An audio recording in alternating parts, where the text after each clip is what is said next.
What's going on, everybody? Timmy 2 times here, and welcome to Timmy Talks, and these are my coming out chronicles. We're on episode number 12, baby. This has definitely been a journey for me. I appreciate everybody who has been watching so far.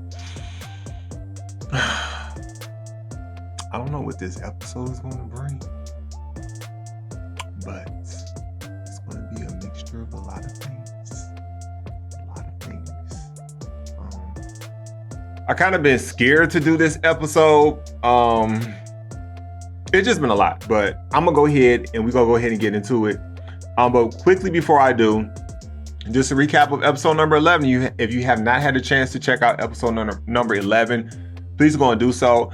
I met this random guy online when I was like 16, drove an hour to his house and planned my escape. I'm still here to tell about it. Be careful meeting people online. I still randomly meet guys online. I mean, I'm older now, but still just be careful. Follow your heart. If something doesn't feel right, plan an escape, figure something out, or even tell somebody where you're going. Have a friend that has your location or something, because anything could happen. Like, I literally drove an hour away to see some stranger. Didn't even know what this person looked like, didn't tell nobody. But I was yearning for community in the gay community. I was just yearning to just be around someone else that was gay like me. I was going through puberty. I was sexually charged. I wanted to see a man naked. I wanted to touch on her and just, ain't nothing like a nice piece. Anyways, we're not going to do that. So let's go ahead and get into episode number 12, y'all. Let's go.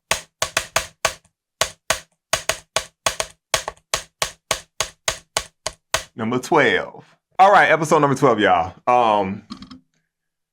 But before I do, this painting behind me, See You on the West, is the artist. He's an artist and he's a photographer. So if you are in Los Angeles and you need a photographer, videographer, or you need some amazing paintings for your space, make sure you check him out. He has all types of paintings. He has all types of paintings. He has all types of paintings.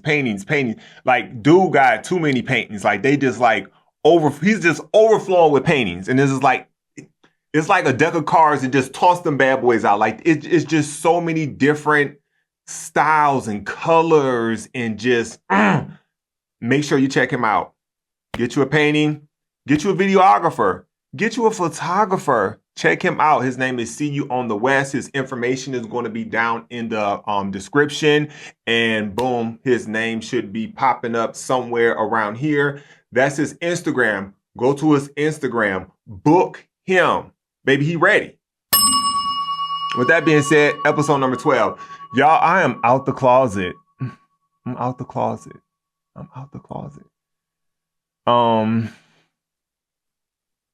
This is my first gay club experience in meeting my cousin. I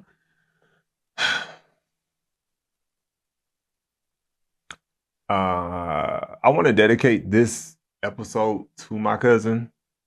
My cousin Demille passed away from leukemia. And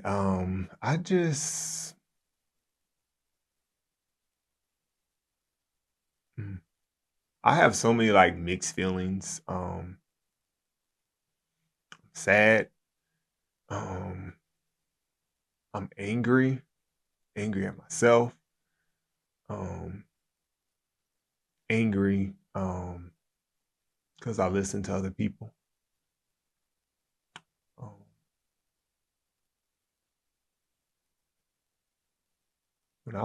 Before I get into the story, I just gotta just do this little quick before we get into how I met him.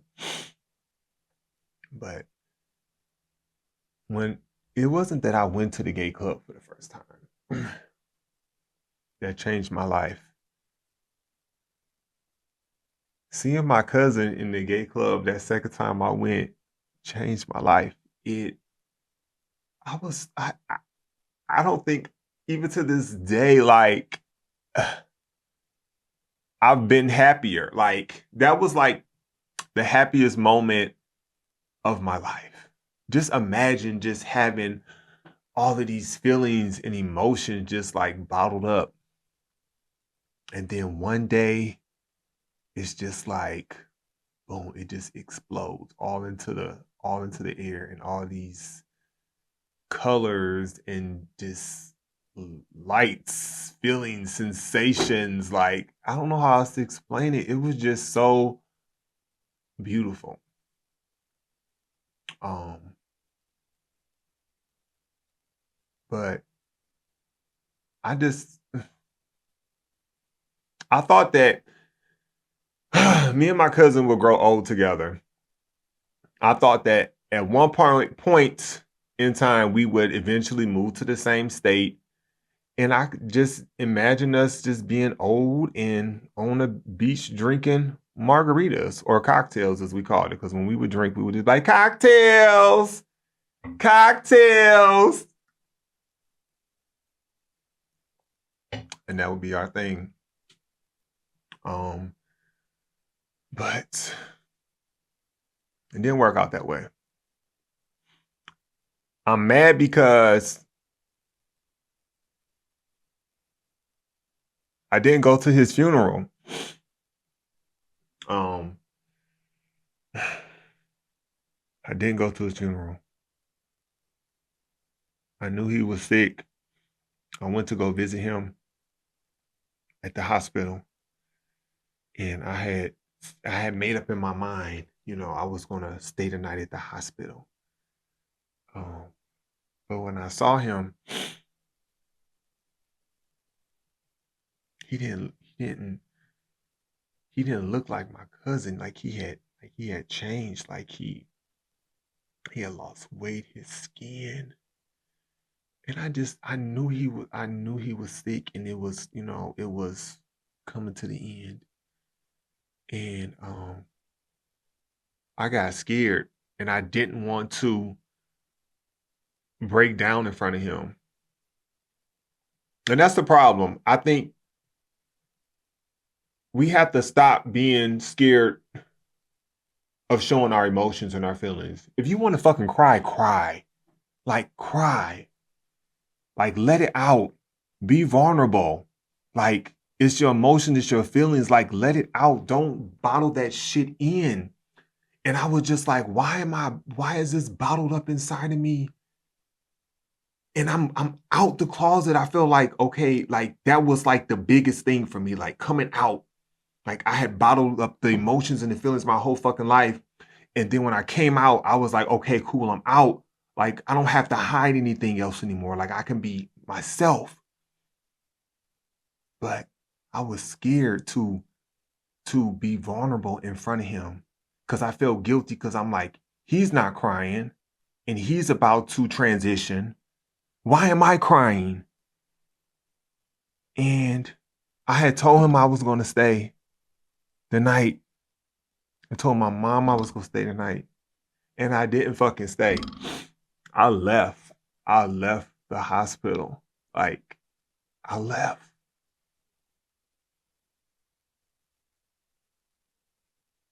And he told me, TJ, I thought you was going to stay.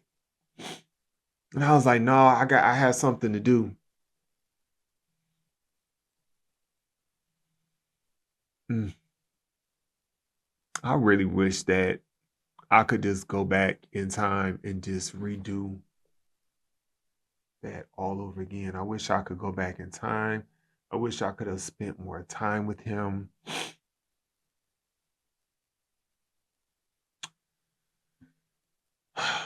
And then not too soon after that, I got a call.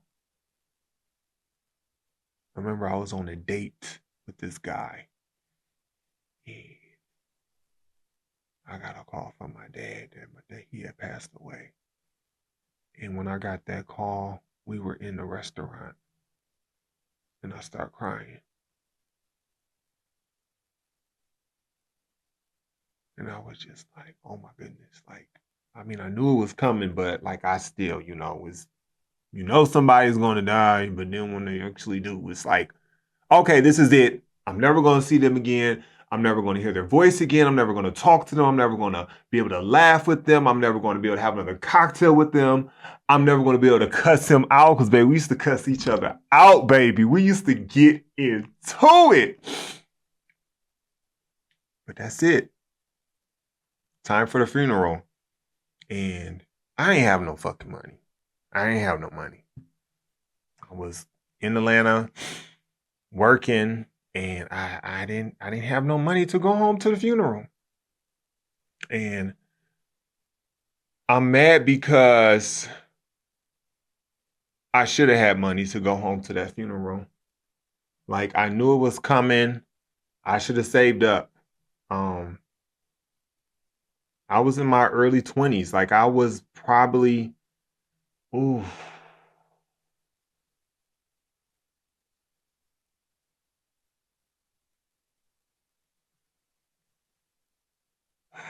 I was about like 20, 25, 26. And my dad was like, I was like, I don't have no money. He was like, don't worry about it. You ain't got to come. It's a lot of drama going on with the funeral and stuff like that. And I allow him to put that in my head. And that's something that pissed me off because one of the reasons why I was close and distant from my family members on my dad's side was because of him. He would tell me all this shit about him, the things that he were bad or whatever. And, he would say all this shit, be careful around them, this and that. And I would soak it up because, that's my parent. Like, I'm listening to him. But then he would turn around and he would be over there hanging out with them, drinking, playing cards, talking shit. And I'm just like, well, you was just talking about them and saying all this stuff. But now you're in their face. And I didn't know how to process that. And I didn't know how to process that. And it's like, even to this day, when I still go home, it's really hard for me to, again, when I go back to Toledo, Ohio, I revert back to that child, that teenager. And I forget that I'm a grown ass fucking man. And it's almost just like everything is just stripped away from me when I go back. And my cousins and shit be wanting to hang out with me. And I'm like, no, I'm going to stay at the house. And it's just like I'm staying in that house and not realizing that house is probably the fucking negative cloud that, oh my goodness. That has me in this fucking trance. Because it's just like I say, like when people say things, words stick. All you got to do is say one thing to somebody to change their mind, to change their outlook, to change their perception. It just takes one fucking word. And that is something that just held me back. So anyway, my dad said all that. I didn't go to the funeral. And I'm sure they probably did. I can't remember if people asked me about it, whatever, but I didn't go. I was on the obituary. There I was, me, my cousin, and I believe two of his friends. Yay. So it's like, if the family didn't know I was gay then, they knew now. Because again, when I got kicked out and I left, really fucking nobody knew. Nobody really knew. Only a couple family members. And it just kind of was just like, it still like hit me. I was just like, then they put that picture of me on there like, oh my goodness, like everybody knows I'm gay. And for some odd reason, I got very uncomfortable about that. I got uncomfortable about it because, again, when I think of my hometown, it just makes me so uncomfortable. It just makes me so uncomfortable. So uncomfortable. And every time I go home, I try to fight it and I try to enjoy myself. Now, there are times that I do go home and I have an amazing time. But then there are times where I'm just fucking just drained. To the point that when I come back to wherever I'm living at the time, whether it was Atlanta, New York, or LA, I felt like rejuvenated. Like I was just like, oh my goodness, like I'm back. And it's just like, I'm on go. Like I'm on like 110%. Like I'm just doing everything I can do that I want to do, that I need to do. I'm just knocking everything out. But the moment I get to Ohio and I get off that plane in Detroit, it's just like everything that was up just come down. And I'm just weighed with these big ass fucking sandbags on my back of all these feelings, emotions, trauma. It's the trauma. And I'm trying to overcome it because I have a lot of great, amazing cousins that I love and aunts and uncles that, fuck with me, whatever. And I have to just hold on to that. But it's a process, y'all. It's a process. Like I said, things that hit you in your childhood can just like mess you up for the rest of your life. All right, so let's go ahead and now that that's out of the way, Demille, I love you. I wish you were still here. I think about you all the time. He used to do this thing where, I mean, one time we was going out and he ain't want to go out. He was acting real stank. And he was like, the only way I'm going to go out is if you play this Madonna song, Like a Girl. And it was like a dance like Madonna song. And I was like, oh, child, we got to play this song. And it was just like, I would put it on in the car. Because I was always the driver, child, because I had the car. I don't think he had a car. And I would put it on and he would just, start doing this. And then he would get in the mood. And then we would go out and we would have an amazing time. Last little thing. So, years go by. I moved to New York.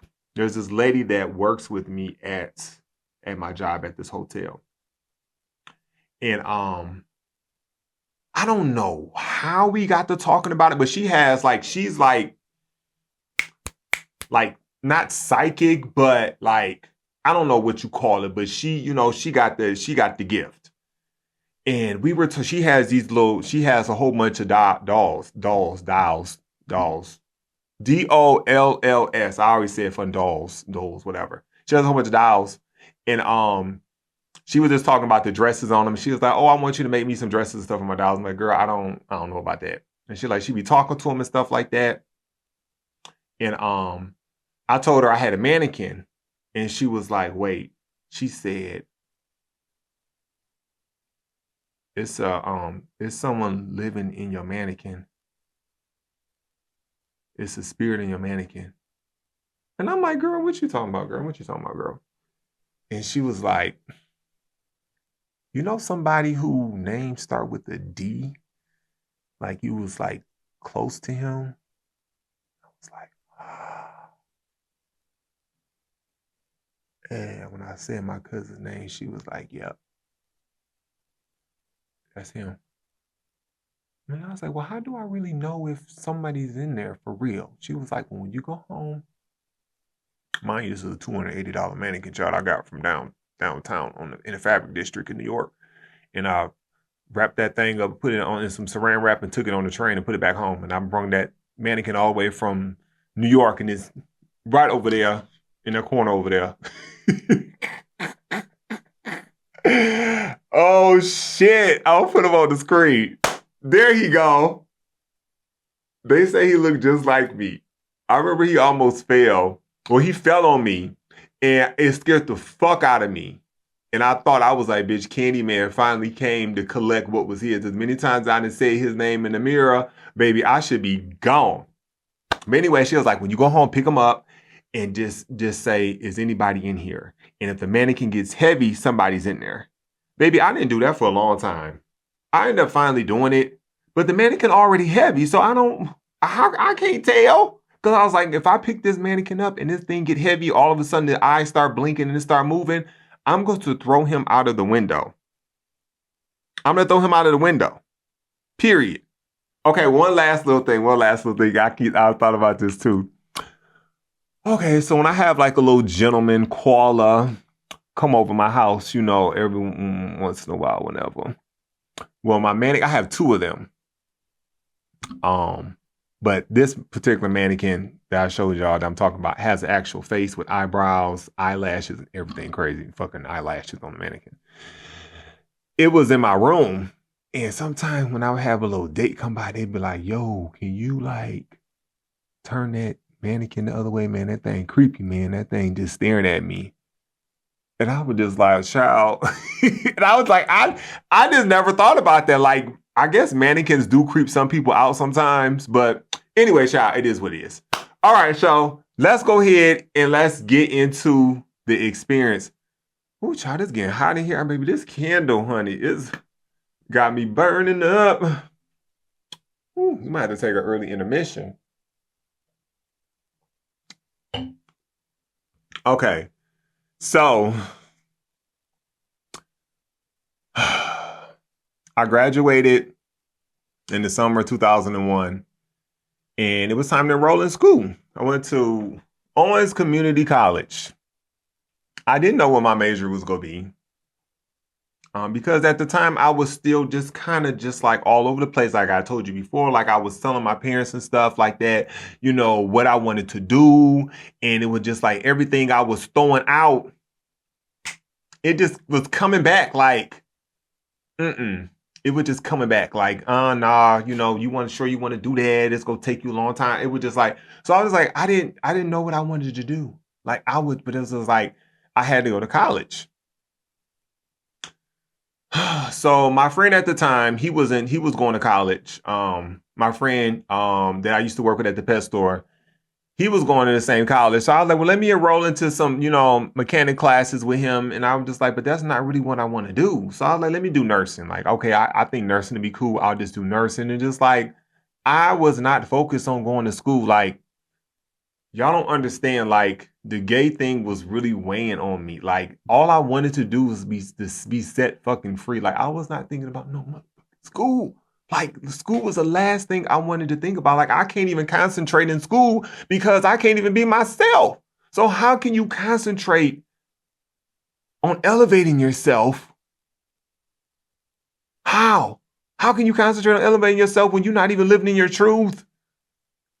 And this was the truth that I had to live in, because at that point I was out. I had already told two of my girlfriends that I was gay. They was okay with it. My brother knew, like maybe one or two other people knew, and that was it. And it was crazy because like I would start coming home from school and my dad was trying to get me to go to the Army. And I just remember that fucking white Dodge Neon. Y'all remember them neon cars, child, that looked like with the funny shaped headlights, and they were just like, they was raggedy, child, but everybody had one. And I would always see him pulled up at the house, and I would just keep driving. And I'm like, why is this Army man always at the house? Because I met with him one time. He was trying to get me enrolled. And I was just like, I don't want to go to the Army, because I'm just like, at the time, I was just like, bitch, I'm gay. Gay people can't go to the Army. What are they going to do with me if I go to the Army? Like, they're going to pick on me. They're going to kick me out. And then they kick me out, everybody's going to know. So just like, gay people don't go to the Army. If they find out, I'm going to get in trouble. So these are all the things I'm thinking. Plus, it's just like, I don't want to go to the Army. I don't want nobody yelling at me. Like, I can't deal with nobody yelling at me, instructing me when to get up, to go to sleep, and do push-ups, and all the shit I'm going to have to deal with. I'm probably going to get bullied by some of the kids that in the fucking Army. Because listen, I can hide my gayness for a little bit, but I can't hide it for long, because that's a part of me. It's in my body language. It's in my vocabulary. It's in my mannerisms. It's in the way I dress. It's everything about me. And for me to hide that is denying myself of who I really am. And it's also uncomfortable, because it's going to be like, he weird. Like, why he acting like that? Or he weird? because I can't be my fucking self because you guys are going to judge me. So I would rather not. So I just would just never fucking come home. Like he'd be calling like, where you at? I say, I'll come home when he leave because I'm not going to the army. He tried to get me to go to trade school. He was like, be a plumber, be an electrician, how much money they make. I'm like, it's all about the money. And I'm just like, I want to have money, but I'm not thinking about money right now. I'm thinking about being fucking happy. I was already planning my escape. I had started going to the stores because I was hanging out with my two girlfriends and we would go to the store and I would buy plates, dishes, and all that shit. And I would pile them into the back of my closet so that when it was time for me to move out, I could actually move out and I could have a fully furnished apartment. But as you can see, that ain't fucking happen. So anyway, I enroll into school. I'm going to classes. I'm just doing my thing, whatever. And I'm just like, I really want to experience the gay world. Like, I have been watching that show I told y'all on TV. It was called Queer as Folk,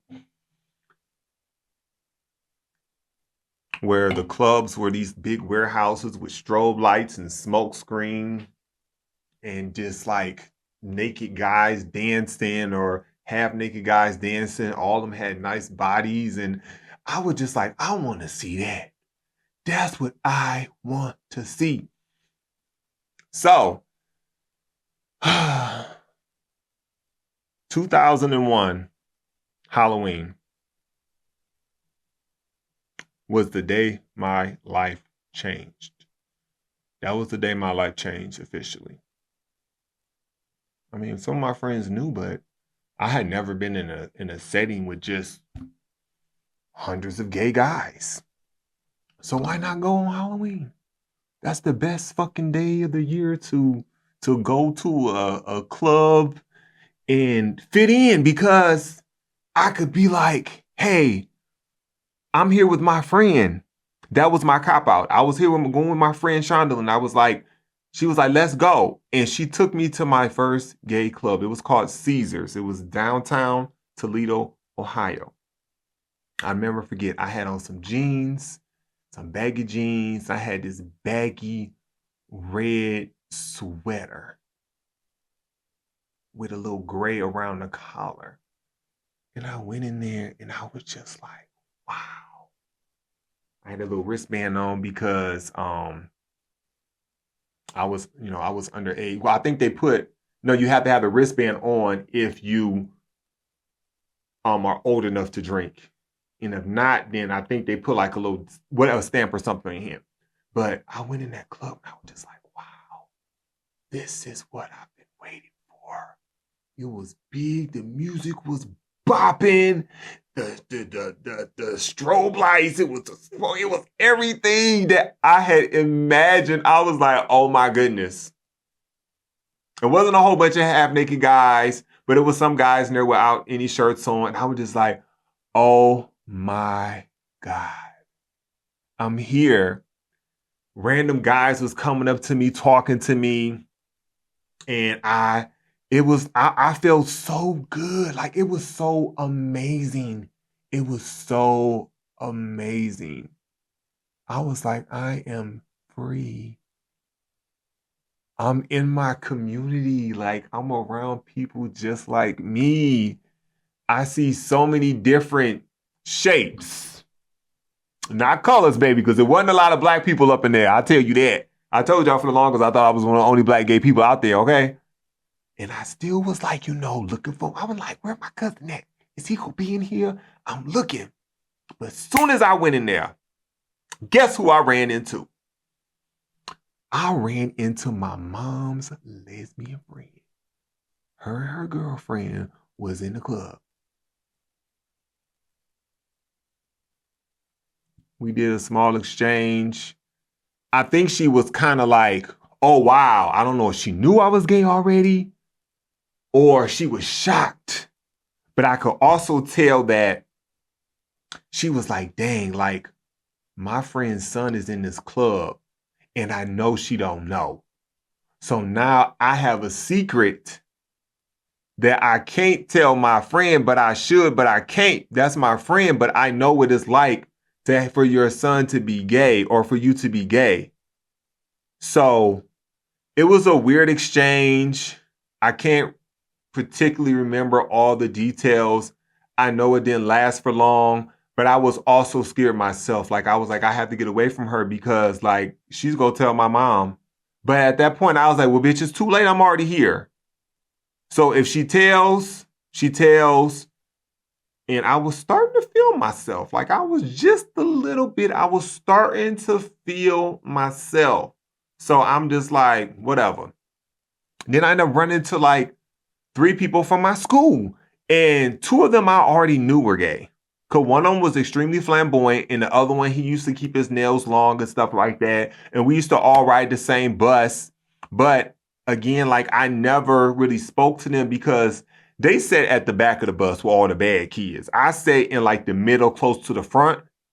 You know what I'm saying? Because I still wasn't comfortable in my set, not even when we just being with me being gay, but just being comfortable as who I am. And you know, I didn't want to get bullied and stuff like that. So I used to sit closer to the front. They sat in the back, and I used to always watch them, and they were just out and comfortable and gay. And I'm just like, why? You know, like, so when I saw them, like we just clicked. I was like, oh my goodness, like, what?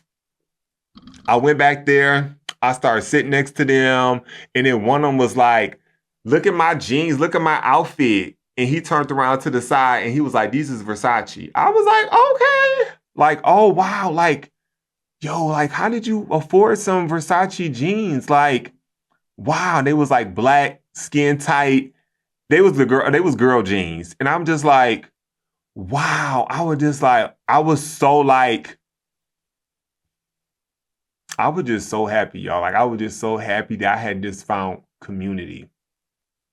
So that night was amazing. I can't remember if I got anybody's number, you know, that night. I probably did, but I can't remember. So time goes by and I'm like, well, hell, I done already been to the club, right? So bitch, let's go back. This time I went back. I think I went with my friend Joanna, or I went by myself, which I probably didn't go by myself. And guess who was at the club this time? My cousin. And I saw him before he saw me. He was talking to somebody with a drink in his hand. And I ran up to him and grabbed him. And he turned around, was like, oh my goodness, TJ, I knew you was gay. Oh my goodness. I was so fucking happy. I was like, finally. This is what I've been waiting for. I've been waiting for this moment for so long, for a couple of years.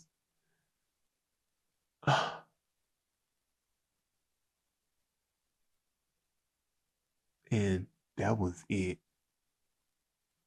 We was like this after that. We was like this.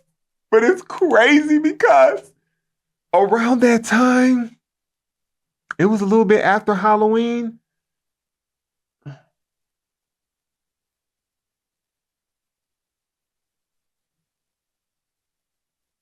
It's sad because within 2 to 2.5 months, my life drastically changed. Mid-January 2002,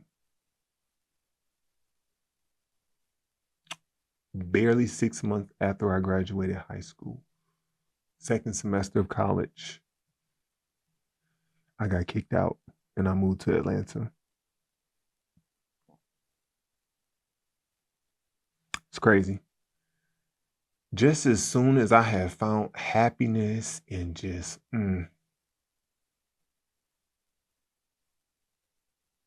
my life did a drastic change that I feel traumatized me. But the fact that I put it back there,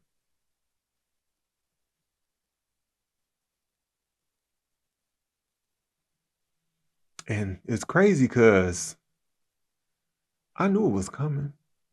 I knew it was coming. I had been preparing myself for this. I had told you I had been putting like dishes and shit up, preparing myself, just like, I was picking up a second job. I had got this job at this factory because now, the welding place I worked at, I was like, I'm not about to keep driving way out there and I'm getting a ticket. I ended up getting a job at this place called Canberra. It was like a factory that they did like cleaning supplies. So it was just like assembly line style where I would just keep putting the bottles on the caps on the bottles or doing like helping them like stack boxes and stuff like that. It was real easy. I went there. I think I went in at like 7 in the morning. I got off at 2. I went to school at like 3. I went to school at nighttime and I worked in the morning. And I was like, I believe it was a full-time job. And I did that. I think I worked Monday through Friday. And I started doing that. And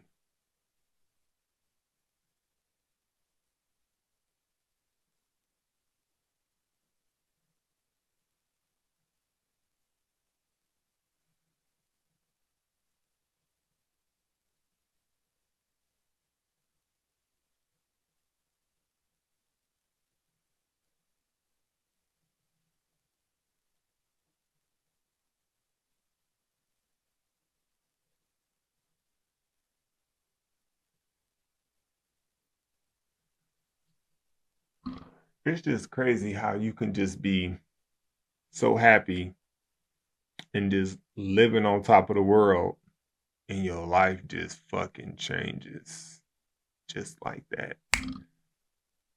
And it changes so fast that even if you are prepared or getting prepared for it, it still shocks the fuck out of you. And you almost feel like you're in a dream. Like this is a dream. This is a nightmare. Like this can't be happening.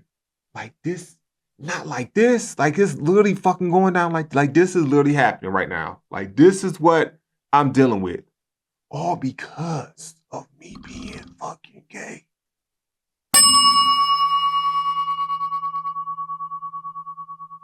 Mm. And with that being said, y'all, that is it for number 12, baby. That is it for number 12. Number 13, we are going to, the title for number 13, I'm going to go ahead and let y'all know, is called Feeling Myself. Because, baby, I was feeling myself. And we going to get into how I was feeling myself and all that. And then, after 13, it's 14, which is the final powwow.